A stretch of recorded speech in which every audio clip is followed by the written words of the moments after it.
ये कर्मों की निर्जरा करता रहेगा करता रहेगा करता रहेगा करता रहेगा। देखो इसमें निर्जरा का गणित बताऊं क्या है। निर्जरा का गणित, कि निर्जरा का गणित ये नहीं है कि जो निर्जरा करने वाला है वो कर्मों का बंध नहीं करता। मोक्ष मोक्ष करने वाला तो बंध नहीं करता, उसके अपोजिट में बंध, वो बंध का सर्वथा निषेधक है। लेकिन ये जो निर्जरा करने वाला है ये कर्मों का बंध भी साथ में होता रहता है इसको, क्योंकि पूर्ण वीतरागी नहीं हुआ है। अब कर्मों का बंद करता रहता है तो भैया फिर क्या फायदा हुआ। यहाँ कर्मों का बंद कर रहा है, वहां निर्जरा कर रहा है, यहाँ कर्मों का बंद कर रहा है। वैसे तो निर्जरा हर संसारी जीवों को, मिथ्या दृष्टियों को भी निर्जरा होती है। इसलिए तो 70 कोड़ा कोड़ी से ज्यादा कर्म स्टॉक में रहते नहीं है किसी जीव के भी। बांधता है तो वो जो है उसके पहले जो है उससे ज्यादा का जो कर्म है वो निर्जरित हो जाता है। सभी पाक निर्जरा तो मिथ्या दृष्टियों को भी है ना, तो वो निर्जरा तो होती है। लेकिन ये जो निर्जरा है ये निर्जरा ऐसी नहीं है। क्यों नहीं है? क्योंकि बंध है अल्प। क्या बोल रहे? बंध की स्थिति है अल्प और निर्जरा की स्थिति है बहुत।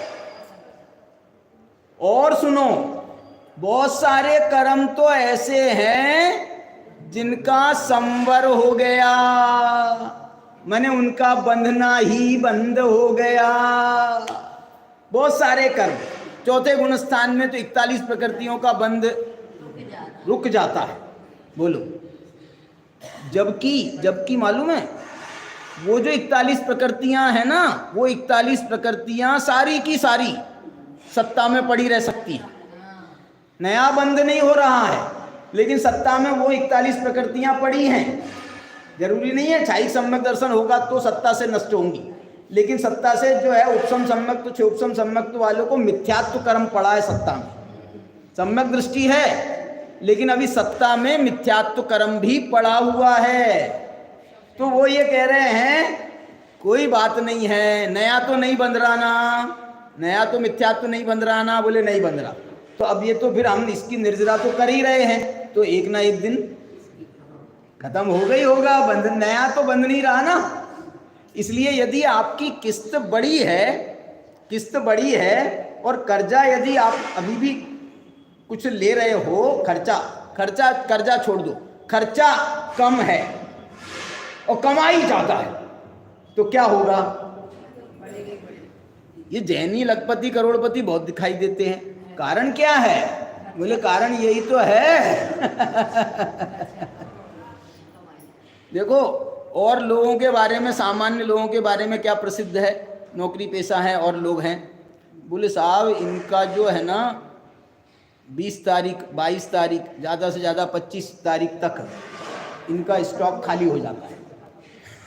5 दिन इनके कैसे निकलते हैं पता नहीं। 5 दिन जो है ना बड़ी तंगी में निकलते हैं। क्यों? भले ही कितनी भी कमाई हो, कितनी सैलरी हो, लेकिन वो जो सैलरी का हिसाब जो है ना, इनमें खर्चीला हाथ इतना होता है कि वो 20 तारीख 25 तारीख 22 तारीख तक तो सब खत्म हो जाता है।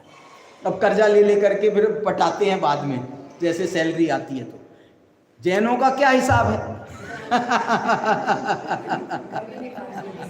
जैनों का क्या हिसाब है? अरे जैनों का हिसाब तुम मत पूछो यार। जैनों का हिसाब तो जो है तुम कह रहे खर्चा जो है, खर्चा क्या है? वो तो खर्चा चवन्नी, वो तो उदाहरण उल्टा है। आमदनी 98, खर्चा रुपया है। इसका तो खर्च जो काय में चल रहा है, बोले ब्याज में चल रहा है। जो कमाई है ना, वो कमाई तो सीधे जमा हो रही है, फिर खर्चा कैसे चल रहा है? बोले जो दिया है ना उसका ब्याज आ रहा है, उसमें चल रहा है। क्या बात है?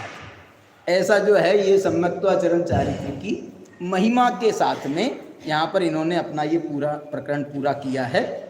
मैंने छलांग लगा दी थोड़ी 18 गाथा से सीधे 20 नंबर की गाथा पर।